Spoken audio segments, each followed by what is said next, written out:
अगर आप एक कंपनी रजिस्टर करना चाहते हैं तो कब, क्यों और कैसे एक कंपनी को रजिस्टर किया जाता है जानेंगे इस वीडियो में। स्टार्ट।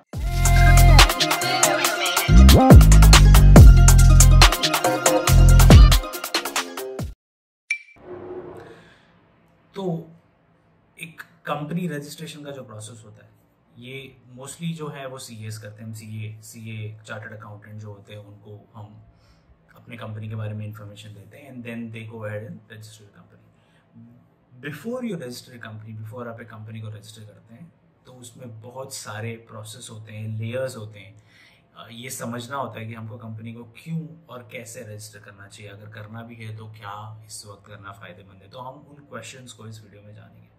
इस वीडियो को छोटा और जितना आसान हो सकता है उस आसान भाषा में समझाने की कोशिश करूंगा। अगर आपको ये पसंद है, do not forget to like.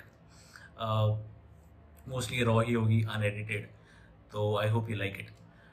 तो समझते हैं एक कंपनी को कब रजिस्टर करना चाहिए और what is the best time for you to go ahead and tell ministry of corporate affairs, जहाँ पे आप कंपनी रजिस्टर करते हो, कि हाँ मेरी पे कंपनी है। तो मेरा ये मानना है, मैंने अपनी लाइफ में 3 से 4 कंपनीज खोली हैं, बंद भी करी है। तो मेरा ये मानना है कि जब तक आप एक ऐसे मुकाम पे, ऐसे बेस पे ना पहुंचो जहाँ पे आपको लगता है अच्छा ठीक है अब इसको मैं आगे लेके जा सकता हूँ, एक नाम दे सकता हूँ अपने बिजनेस को, एक ब्रांड के साथ चला सकता हूँ, तब तक एक कंपनी को रजिस्टर करने की जरूरत है। ठीक है, ये इन्फॉर्मेशन थोड़ी सी ऑड हो सकती है, बट मेरा यही कहना होगा कि इनिशियली अगर आप स्टार्ट कर रहे हैं, एकदम जीरो पे हैं, to start a business, do not register company. उसको पहले किसी लेवल पे लेके जाइए। एटलीस्ट 1 लाख तक का रेवेन्यू अगर आप पहुंचा सकते हो without registering a company, that is good. Okay, so that you are आप नाम, लोगो, डिजाइन सब दे सकते हो, वेबसाइट वगैरह सब रख सकते हो, कोई प्रॉब्लम नहीं है। आप रेवेन्यू अपने पर्सनल अकाउंट में ले सकते हो फॉर अ मिनिमम ऑफ, जब तक आपका रेवेन्यू, जो टोटल रेवेन्यू है वो 1 लाख नहीं पहुंच जाता, या फिर 50,000, जो भी आपको सही लगता है।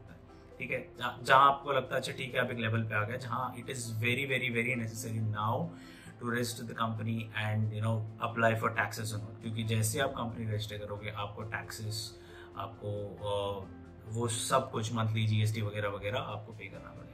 It is not advisable that you go here and register a company and pay 0 taxes या फिर nil taxes, क्योंकि आपका बिजनेस हो नहीं रहा या फिर आप कोई सेल्स नहीं कर रहे हो।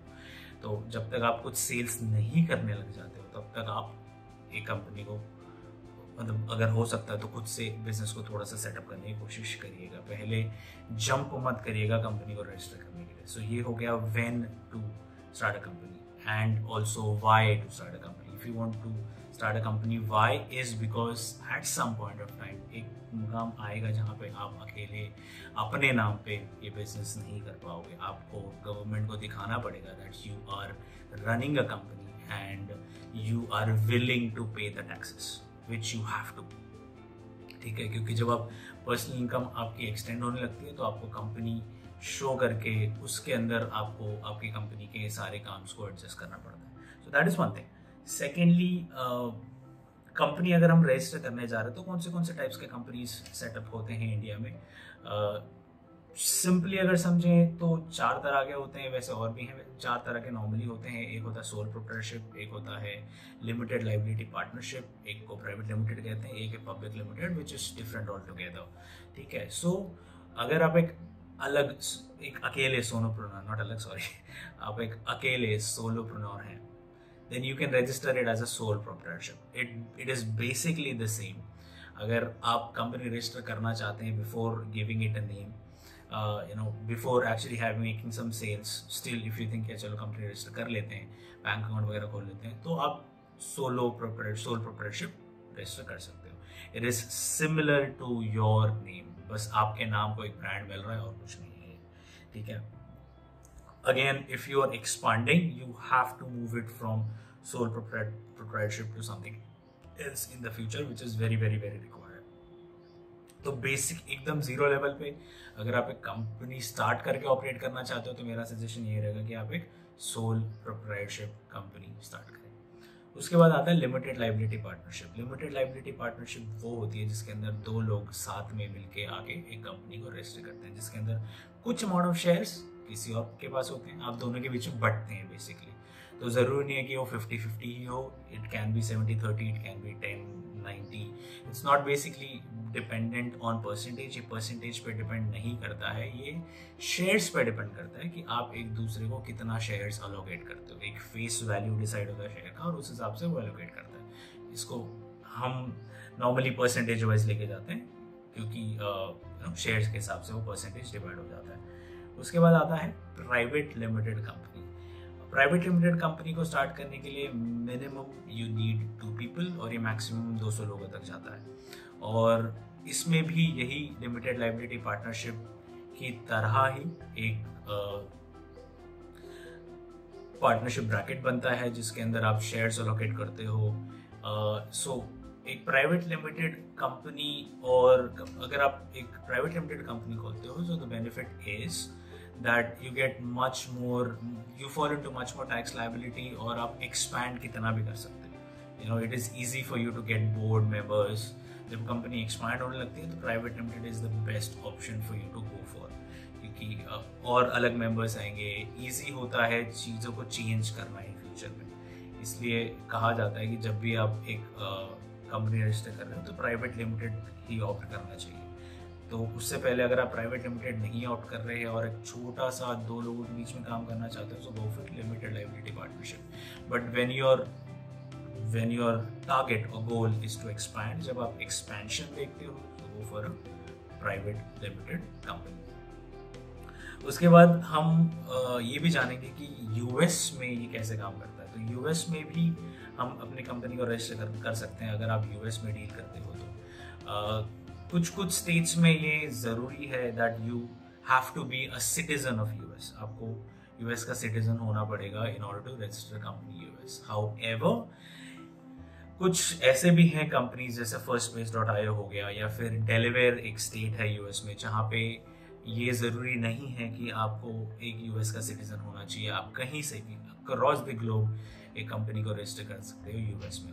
यूएस में जो कंपनी रजिस्टर होती है वो आईएनसी होती है, एलएलसी होती है, तो which is also known as corporations and limited liability companies. तो आप ये दोनों में से कोई भी रजिस्टर कर सकते हो। It is same as limited liability partnership and private limited in India. तो ये था how to set up a company in US, how to set up a company in US, India, what are the types of the company, and what are my final thoughts on this. My final thoughts on starting and opening a company is, जैसे मैंने बताया guys, अगर आप एक solopreneur है, start कर रहे हैं नया, अभी सेल्स रेवेन्यू जो है वो बेसिक ग्राउंड लेवल पे है, तो पहले बिजनेस को स्टार्ट करिए, एस्टैब्लिश करिए, सेटअप करने की कोशिश करिए। कंपनी रजिस्ट्रेशंस पे इतना फोकस करने की ज़रूरत नहीं, क्योंकि होता ये है कि हम कंपनी रजिस्ट्रेशन में खो जाते हैं और जो हमारा कोर बिजनेस है which is getting sales for the business, ये साइड लाइन हो जाता है। तो हमारा मेन टारगेट इनिशियली ये होना चाहिए कि हम सेल्स लेके आए कंपनी में। Once you have good sales, once you think अच्छा ठीक है आप एक लेवल पे आ चुका, मेरे पास 3-4 क्लाइंट्स हैं या फिर 2-3 क्लाइंट्स हैं, स्टेबल हो आप, then go and register a company, slowly move them to that company and then move ahead with the company registrations process and all.